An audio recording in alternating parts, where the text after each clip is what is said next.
Hello, I'm Cindy with Wisconsin Voices for Recovery, and this is Speak Out on Stigma. Today we'll be hearing from Desiree Lamagne, a person in long-term recovery. Hey Desiree, how are you today? Hey, I'm good. How are you? Good, I'm good. Thank you. So tell me, in what ways have you been treated differently due to stigma?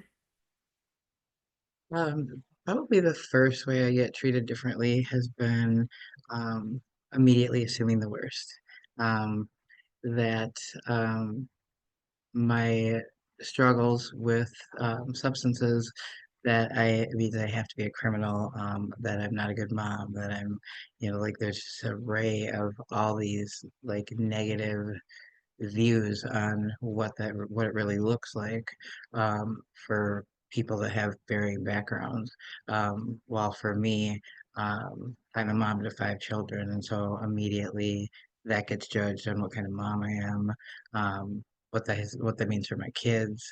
Um, and I guess the biggest place I've experienced probably the most stigma actually has been in the medical realm of things. And how that follows like when had got clean, one of the first times I attempted, um, that followed me, because I was honest when I went into the doctor and told them about my use and things like that, because I was also leaving a domestic violence situation. And um, that record has followed me, and immediately it gets addressed at every doctor's appointment when I had my children, everywhere, which can be really frustrating because it gets really zoned in on.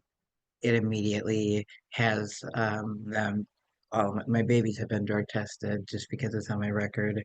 After I gave birth to them, um, it like hovers over you. Would be the best way I can put it, where it immediately is looked at as you're kind of like the of society because you just couldn't say no, and that mindset on not being strong enough, I guess is how I would describe that. People would look at you as like you're not strong enough when really and truly, uh, it uh, was at that time the way that I knew to be strong enough until I found a better way, and and I did. And so, um, yeah, it's really frustrating, I would say, to be immediately stigmatized by somebody who may not even know your name or know anything about you or know your story or know anything. So, Yeah, and it can also prevent you from being seen as a whole person, like yeah, in all absolutely. of,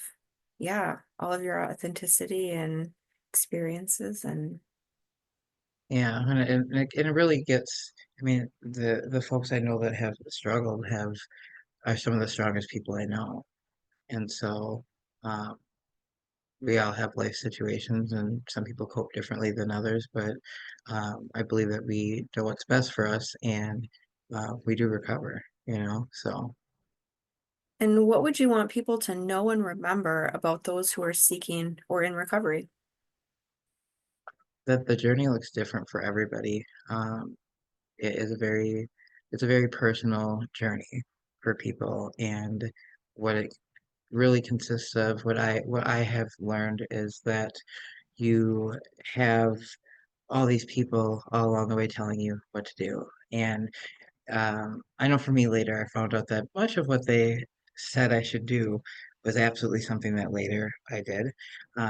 But it had to be on like my time, my conditions, my terms.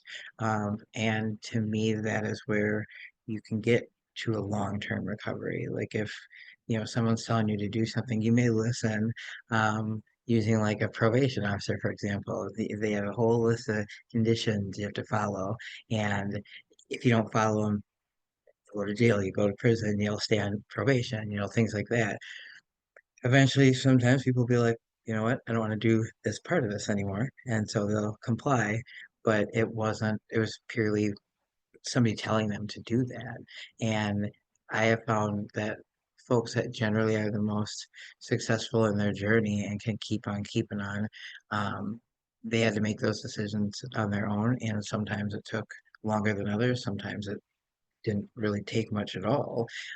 It varies depending on the person and what their life experiences are, who they are, how they navigate it. We at the end of the day, we know what's best for us, and so when we get to kind of figure that out within us, that's usually where you can get to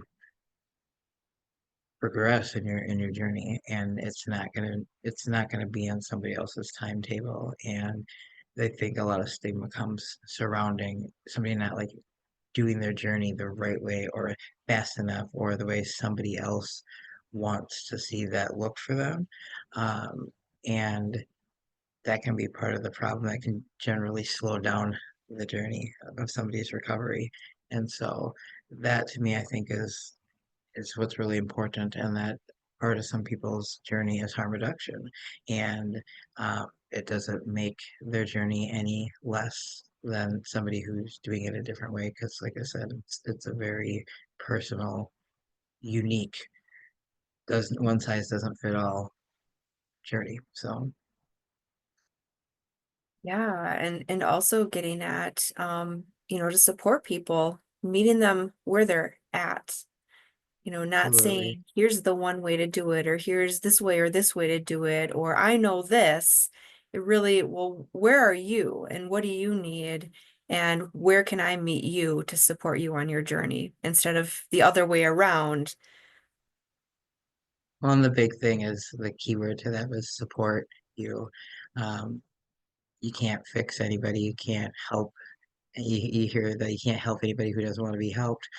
I don't ever really want to be helped. I want to be supported. Like that's the big thing. And now I work in the recovery field in peer support. And during my training, during that, she said the best thing ever that literally it was my takeaway, and I really try to keep it in mind when I'm doing anything. And I feel like I've grown a lot in it too, was that if you take credit for somebody's successes, you have to take credit for their failures. And I just thought it was like so important because you know, the line in between can be very, very much where the person's journey really is, and it's gonna sway. And it's easy to say you should do this, but you should do this. And so I just found it really important because it really is about supporting people right where they're at, because that's how you'll get somebody to like authentically be themselves. And when you're authentically yourself, that's where I personally have found the most like success in growing as a person, is authentically figuring out exactly who I am, not what somebody told me I am. Thank you for sharing that. And is there anything else you'd like to add? I love that you guys are doing this. I think it's really important piece of the work that needs to be done, because there is work that needs to be done.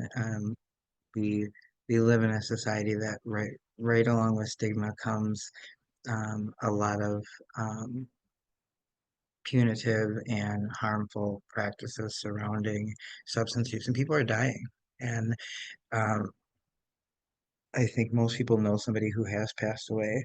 And while it's, nobody's fault per se, as a whole, as a society, we really have to do better, because I don't know anybody who doesn't matter. You know what I mean? As people, we all matter, and we're all important, and we are all somebody's, child or mother or father or friend or sibling, or you name it. I mean, so many roles that we have, and we are all somebody's.